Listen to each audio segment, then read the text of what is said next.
Tidak ada anak di dunia yang benar-benar sama, sekalipun kembar identik. Tetapi antara yang satu dengan yang lainnya tetap memiliki ciri khas tersendiri. Begitupun murid-murid kita. Mereka memiliki kelebihan dan kekurangannya masing-masing. Nah, bagaimana caranya memberikan pembelajaran sesuai dengan kebutuhan belajarnya? Simak penjelasan berikut ini. Selamat pagi dan salam sejahtera. Salam dan bahagia berjumpa kembali dengan saya, Nelly Rehulina Seringo-Ringo, calon guru penggerak angkatan 10 dari SMA Negeri 1 Tanjung Jabung Barat, Kabupaten Tanjung Jabung Barat. Sebelumnya, saya tidak mementingkan arti keberagaman pada murid, sehingga semua anak saya perlakukan sama dalam pembelajaran. Tidak peduli apapun kesukaannya, bagaimana gaya belajarnya, atau apa yang membuat anak merasa nyaman di kelas. Namun, setelah saya mempelajari teori pembelajaran berdiferensiasi, saya mulai memahami dan mencoba memberikan pembelajaran yang disesuaikan dengan kebutuhan murid. Melalui pembelajaran berdiferensiasi, kita sebagai guru berupaya untuk memberikan yang terbaik bagi anak agar mereka dapat belajar sesuai dengan minat, kebutuhan, dan profil belajar mereka. Sebelum melakukan kegiatan pembelajaran, saya memberikan asesmen diagnosis untuk mengetahui gaya belajar murid menggunakan lembar observasi yang telah saya siapkan sebelumnya. Di awal pembelajaran, seperti biasa, saya mengawali dengan pemberian salam, menyapa murid, menanyakan kabar, berdoa sebelum pembelajaran, mengecek kehadiran murid, memberikan pertanyaan pemantik, penyampaian tujuan pembelajaran, dan penilaian, serta diakhiri dengan keyakinan kelas.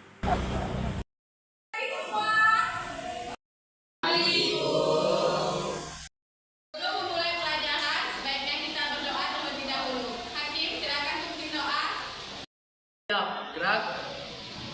Sebelum memulai pelajaran pada pagi hari ini, marilah kita berdoa. Berdoa menurut agama kepercayaan masing-masing. Berdoa mulai. Berdoa selesai.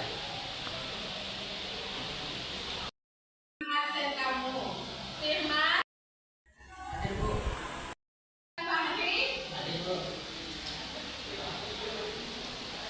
Hadi Winata, Hadir Bu. Yantika, Lukmanul Hakim, Hadir Bu. Emrani Aprilian, Muhammad Fatar,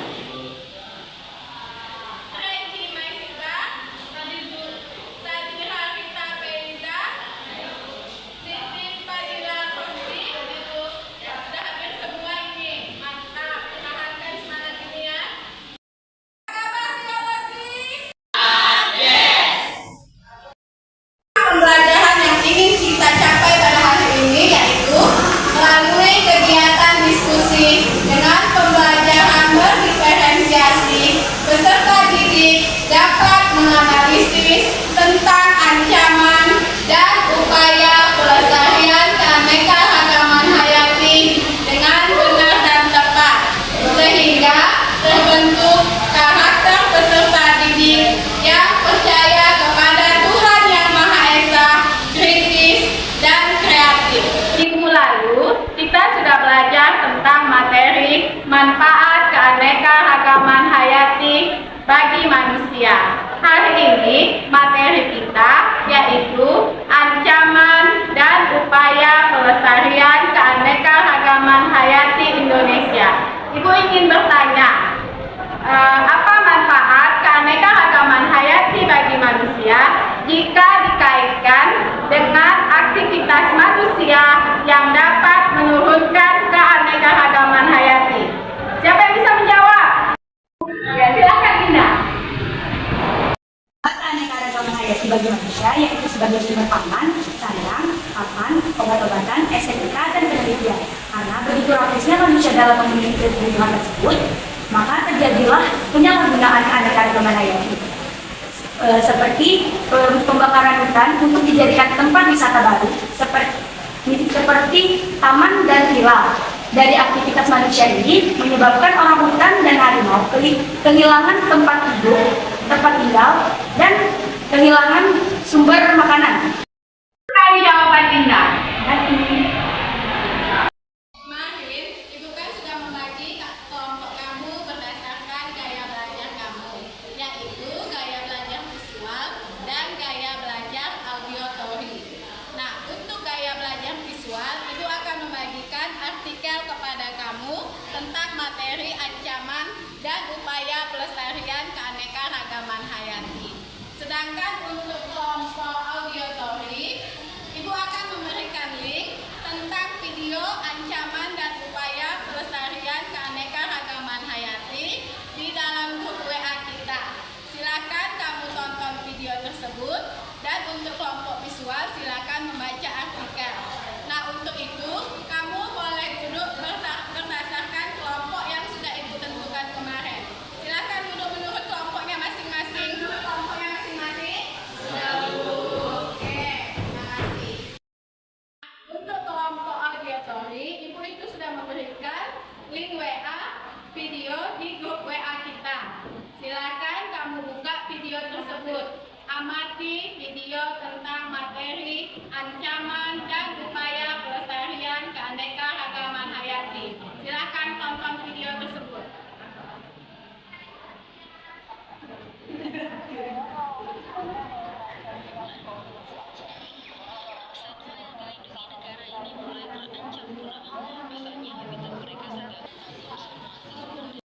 Kelompok visual ini kan ada artikel tentang ancaman dan upaya pelestarian keanekaragaman hayati. Kamu silakan literasi informasi apa saja yang ada dalam artikel ini. Sudah jelas untuk kelompok visual?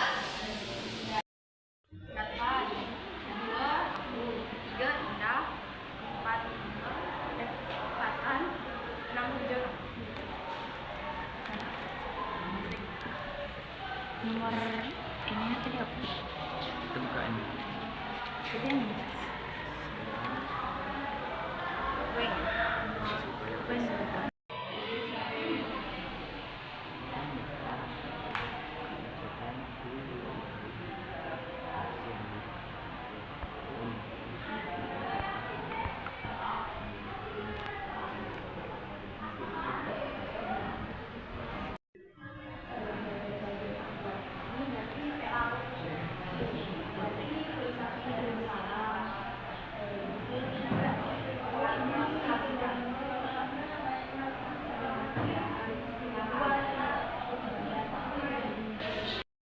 Untuk mengamati videonya kelompok auditory untuk kelompok visual sudah selesai melakukan literasi terhadap artikel tersebut.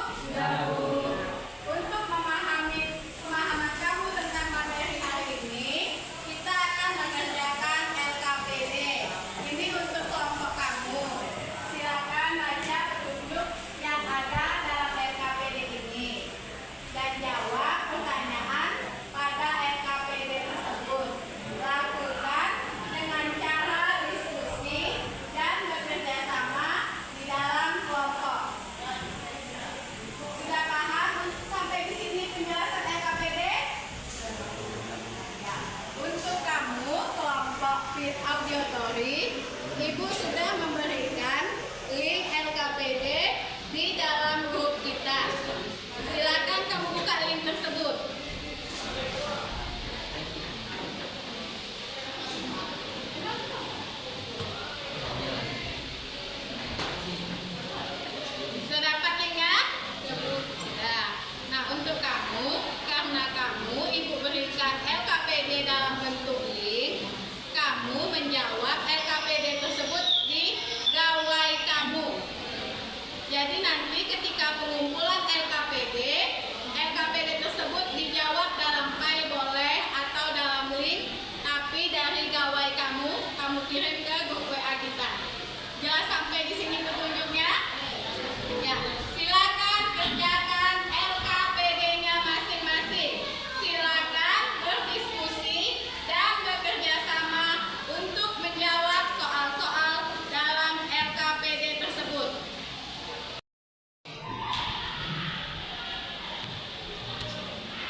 buat nama anggota kelompokmu. Terus ada petunjuknya. Silakan baca petunjuk dan kerjakan soal-soal tersebut. Jadi baca untuk ini kok apa LKPD kamu ini sudah kan? Nah, kerjakan untuk kamu tulis di sini untuk LKPD-nya. Nah, untuk Nomor 1, Hani. Nomor 2, Hanif. 3, Firman. 4, Lutfi. 5, aku. Sisanya kita sama-sama benar.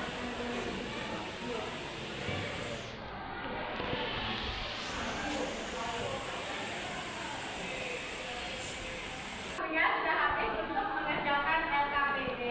Jadi sekarang kita akan mempresentasikan LKPD kamu. Siapa yang ingin menampilkan hasil LKPD-nya? Kelompok Tata atau kelompok Titi yang duluan maju? Ya, kelompok Tata yang duluan maju. Silakan presentasikan. Siapa yang mempresentasikan? Ya, silakan Haji dan Hakim. Kelompok Hakim dia akan mempresentasikan hasil LKPD-nya. Jadi kita melihat dan mengamati hasil presentasinya. Silakan Hakim ataupun Hakim presentasikan hasil kelompok kamu. Perkenalkan, nama saya Ayunata dari kelompok 1. Kami akan mempresentasikan hasil diskusi kami. 1. Amati gambar di bawah. Berdasarkan gambar 1 dan 2 di atas, analisis ancaman keanekaragaman hayati di Indonesia. 1. Hilangnya habitat. Daftar merah UNICEF International Union for Conservation of Nations menunjukkan bahwa hilangnya habitat dan diakibatkan pertanian dan hutan yang tidak berkelanjutan dan menjadi penyebab terbesar hilangnya keanekaragaman hayati. Bertambahnya jumlah penduduk menyebabkan semakin bertambah pula kebutuhan yang harus dipenuhi. Lahan yang tersedia untuk kehidupan tumbuhan dan hewan semakin sempit karena digunakan untuk tempat tinggal penduduk dibabat untuk digunakan sebagai lahan pertanian atau dijadikan lahan industri. Ujung Kulon. Pembentukan Suaka Marga Satwa. Suaka Marga Satwa adalah kawasan konservasi yang ditunjukkan untuk perlindungan satwa liar dan habitatnya. Contohnya Suaka Marga Satwa Pulau Rambut dan Suaka Marga Satwa Muara Angke. Pembentukan cagar alam. Cagar alam adalah kawasan yang dilindungi agar keanekaragaman hayati dan ekosistem di dalamnya tetap lestari dan tidak terganggu. Contohnya cagar alam Gunung Gede, Padarono, dan cagar alam Lorelidu. 2. Ex situ. Ex situ merupakan upaya pelestarian keanekaragaman hayati di luar habitat aslinya. Tujuannya adalah untuk melindungi dan melestarikan spesies yang terancam punah. Beberapa contoh upaya ex situ di antara lain: pembuatan kebun binatang. Kebun binatang menjadi tempat pelestarian berbagai spesies hewan di luar habitat aslinya. Contohnya kebun binatang Ragunan dan kebun binatang Surabaya. Pembentukan kebun raya. Kebun raya menjadi tempat konservasi berbagai spesies tumbuhan yang terancam punah. Contohnya kebun raya Bogor dan kebun raya Purwodadi. Penangkaran satwa liar. Penangkaran ini memiliki tujuan untuk melindungi, mengembangbiakkan dan melestarikan satwa liar yang terancam punah. Contohnya penangkaran Cikanaga dan penangkaran alam benda. 2. Memudahkan kamu membedakan yang bagaimana yang in situ, bagaimana ex situ. Ingat kata in situ, berarti di dalam. Jadi konservasi itu dilakukan di wilayahnya sendiri. Ini misalnya kemudian cagar alam dan suaka marga satwa. Kalau untuk ex situ, itu kan ex artinya di luar, berarti di luar habitatnya sendiri. Misalnya itu mendirikan kebun raya dan lain-lain. Jadi ketika ada in dan ex itu, kamu tidak perlu lagi itu sesuai dengan namanya. Sudah jelas sampai di sini? Ya, silakan Tata.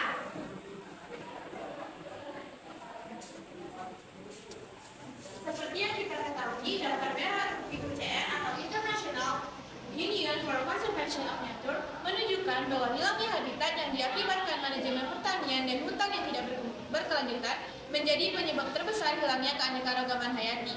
Beberapa penyebab hilangnya habitat adalah sebagai berikut. Pertama, yaitu zat pencemar atau polutan, yang merupakan produk buangan yang dihasilkan dari aktivitas manusia. Polutan tersebut dapat mencemari air, tanah, dan udara, serta berbahaya bagi nitrogen oksida, dan sulfur oksida dapat menimbulkan asam yang merusak ekosistem. Perubahan iklim terjadi karena efek rumah kaca dan dampak menyebabkan pencairan es di Pulau Selatan serta permukaan air laut sekitar 1-2 meter yang berakibat perubahan struktur dan fungsi ekosistem laut. Eksploitasi tanaman dan hewan yang berlebihan dapat menyebabkan penggunaan spesies lain, apalagi jika tidak diimbangi dengan usaha untuk membiarkannya. Masuknya spesies dari luar ke suatu daerah seringkali mendesakkan spesies lokal yang sebenarnya merupakan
pekerjaan soal yang dilakukan dengan diskusi dan mempresentasikan sehingga kami dapat memahami materinya. Ya, terima kasih atas penjelasannya Heidi.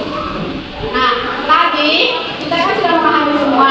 Karena jam pelajaran kita sudah habis, maka minggu depan ini kita semua sudah sangat aktif dalam berdiskusi. Mari kita beri aplaus untuk kita semua.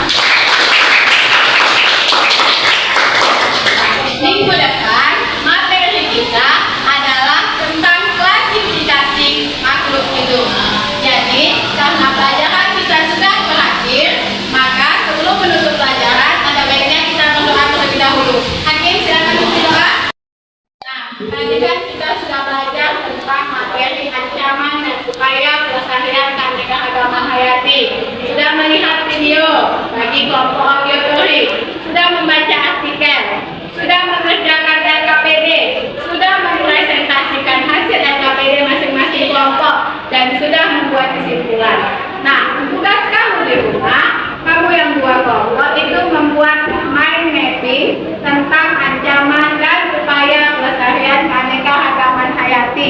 Tugas ini dikumpulkan minggu depan pada jam pelajaran biologi. Sampai di sini ada yang mau ditanyakan tentang tugas di rumah ini? Ya, habis sudah jelas semua untuk tugas ini? Ya. Mengakhiri pelajaran, marilah kita berdoa. Berdoa mulai.